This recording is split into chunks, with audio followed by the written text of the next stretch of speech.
My dear readers, in the early hours of a December morning, the underwater city of Bikini Bottom found itself unwittingly thrust into the shells of history.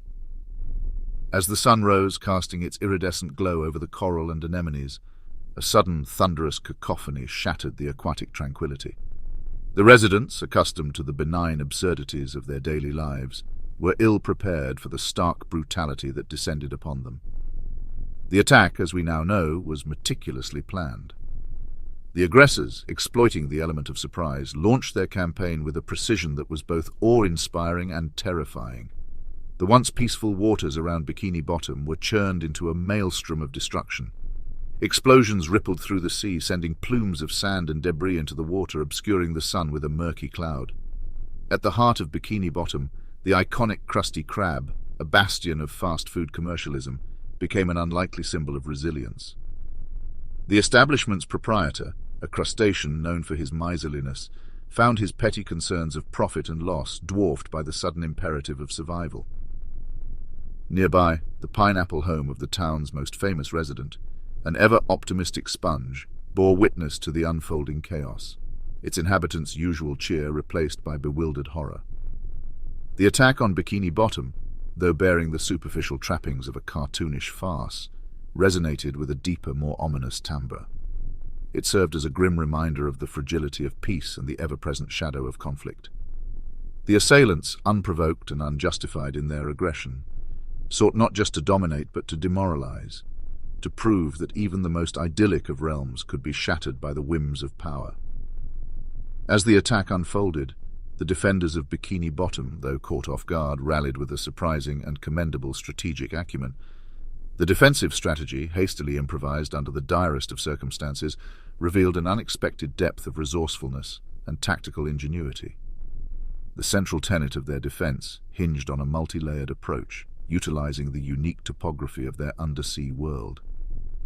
The defenders astutely capitalized on the dense kelp forests surrounding the city's perimeter as natural barriers, creating a series of choke points to impede the advance of the aggressors. These kelp forests, swaying eerily in the turbulent waters, became the first line of defense, where small, nimble groups of defenders, comprising primarily of swift-moving fish and adept cephalopods, engaged in hit-and-run tactics. Simultaneously, the city's central structures, including the colossal Easter Island head and the aforementioned pineapple domicile, were transformed into makeshift fortifications. From these vantage points, defenders launched counteroffensives, employing an arsenal of improvised weaponry, ranging from hastily assembled catapults flinging various undersea detritus to the strategic deployment of pufferfish, whose inflation abilities were used to create sudden barricades against the onslaught. The agility and adaptability of the defenders were further enhanced by the unique hydrodynamic properties of their environment, allowing for rapid changes in formation and the execution of complex maneuvers that would be impossible on land. Moreover, the defenders implemented a sophisticated communication network, utilizing a series of bioluminescent signals and underwater sound waves to coordinate their movements with remarkable precision. This system proved invaluable in maintaining cohesion among the disparate groups of defenders, ensuring that reinforcements could be swiftly directed to areas under intense pressure. In a particularly ingenious move, a contingent of defenders employed a diversionary tactic involving a group of electric eels. These eels, arrayed in a strategic formation, generated a potent electrical field that momentarily disrupted the aggressors' navigation systems, sowing confusion and disarray in their ranks. This maneuver bought precious time for other defensive units to regroup and fortify their positions.